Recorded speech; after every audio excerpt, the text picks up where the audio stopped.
Greetings, talkers and seekers. Welcome to the chat. You've seen the thumbnail, so you already know why you're going to hear today, innit? Quite sensitive things, yeah? So let's navigate it with respect and consideration. Now, unfortunately, most of us have noticed that Hollywood and much of the media and the music industry has reshaped itself over the past few decades to formulate products and content that seem suspiciously anti-men, or shall we dare say, borderline misandrist. Once again, please get familiar with this word, which is very illustrative of our times, misandry. And if you're interested in delving deeper into this Hollywood villainy, definitely watch this great video by Jester Bell. Link will be in the description. Anyway, as I was saying, yeah, in this era of accepted open hatred toward men and masculinity, it's become imperative for societies to start having a dialogue about the discourse around the neglect of young boys and men, and the world constantly expressing their disdain toward them. So in this context, and back to the reason why you clicked on this video, it was predictable that it would be a matter of time before the world could notice the same misandrist patterns within the humanitarian realm, such as the United Nations. Now, why am I saying this? Well, the UN General Assembly has been meeting at high levels in New York this week, and over 150 heads of state have taken the floor to make a global case for their respective countries. Men like Donald Trump took the opportunity to rubbish the UN and its actual uselessness, and after listening to officials such as UN Deputy Secretary General Amina Mohammed, the chat team here tends to agree with the negative sentiments going around toward that institution. Let me explain. In a recent interview with BBC, Madam Amina Mohammed urged hesitant world donors to recommit their money to this misandrist institution in order to continue helping women and children facing crises around the world. Now, as we all know that some demographics are often more vulnerable than others during armed conflicts, this statement could have been fine, but let's dissect a bit. Is she sounding like way too many entities in the humanitarian agency realm that only speak about women and children, like men never face any challenges? Sadly, Madam Mohammed doubled down her verbal misandry by saying that men often come back from war as heroes. So is she then saying that men do not die at war? Is she saying that those that survive do not come back with PTSD? Is she saying that the civilian men that live alongside the women and children in conflict areas do not equal die and suffer from armed assaults? Has the United Nations fallen into this global planning against men and masculinity and bought into it at its highest levels, as seemingly displayed here by UN Deputy Secretary General Amina Mohammed? Her tone and statements in this interview surely points toward a confirmation of the growing misandry within the humanitarian mechanisms. So let's carry on, yeah? Let's say, for the sake of argument, that Madam Amina Mohammed didn't mean to sound misandrist. Let's even say she was just following the usual humanitarian script, you know, women and children, the world's favorite combo. But here's the thing, my people, patterns matter, language matters. And when these kinds of omissions happen at the very top, at the United Nations no less, it becomes more than just a slip, it becomes a signal. Now let's not pretend that this is just about one person, this is structural. Did you know that in many war zones, male civilians are the majority of casualties from explosive weapons? In some conflicts, it's up to 90% of civilian deaths being male. But where's the outrage? Where's the donor campaign for them?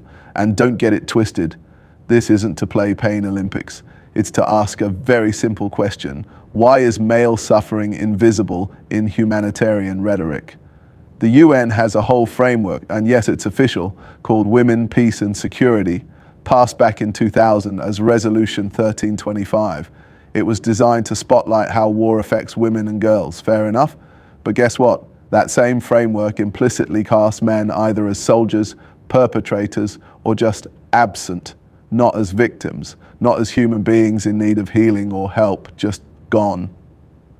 And here's another little stat for your tea. When you tally up violent deaths across conflicts globally, men make up between 81% to nearly 90% of them. And yet the face of humanitarian aid remains a starving mother and child, never the father lying next to them in rubble. And let's not forget the mental toll. Men who survive war, whether civilian or soldier, often come back with deep trauma.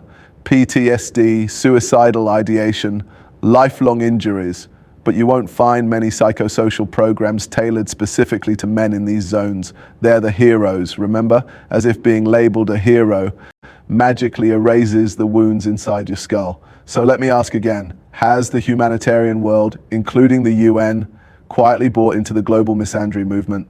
Maybe not with banners and hashtags, but with silence and omission, with policy frameworks that never name us, with appeals that never picture us, with compassion that never seems to include us. Now, that's not just an oversight, that's institutionalized forgetting. So where do we go from here? Yeah, we've pointed out the bias, we've questioned the frameworks, we've shown you the numbers they don't put in the glossy brochures. But let's be clear, this isn't about flipping the victimhood script. It's not about replacing women with men on donor posters. It's about balance. It's about fairness. It's about refusing to let compassion be gender coded. You see, we live in a time where even aid has a target market. And if you're not part of that market, your pain becomes inconvenient, forgettable, politically risky. But here's the uncomfortable truth. When you selectively humanize, you quietly dehumanize everyone else. So here's what the chat is proposing. First, speak truth in frameworks. The UN, NGOs, media, all of them need to stop reciting women and children like it's some untouchable spell. Either include men as part of the civilian suffering or admit you're running a partial narrative. Second, invest in male trauma care. From Ukraine to Sudan to Gaza to Colombia, men come home from war broken too, not just with shrapnel in their bodies, but with shame in their souls. Yet most trauma services are tailored for women and girls. Where are the programs for broken brothers? Where are the safe spaces for grieving fathers, for violated boys, for ex-combatants who never wanted to pull a trigger? Third, develop policies with men in the room. You can't build inclusive systems when entire genders are left out of the design meeting. Include men in the planning, the peace talks, the post-war rebuilds, not just as security guards, but as stakeholders, because you can't fix a society when you leave half of it bleeding in silence. And lastly, recalibrate the compassion lens. Let's stop assigning humanity by identity. Let's stop assuming that care must be rationed and that only some groups are worth saving. Either human rights apply to all, or they're a marketing strategy, period. Because at the end of the day, yeah, if we keep pushing men out of the conversation, don't be surprised when men stop listening in it. Or worse, when they start talking but no one's ready for what they've got to say. Gone. And if you really can't take it, become a hermit.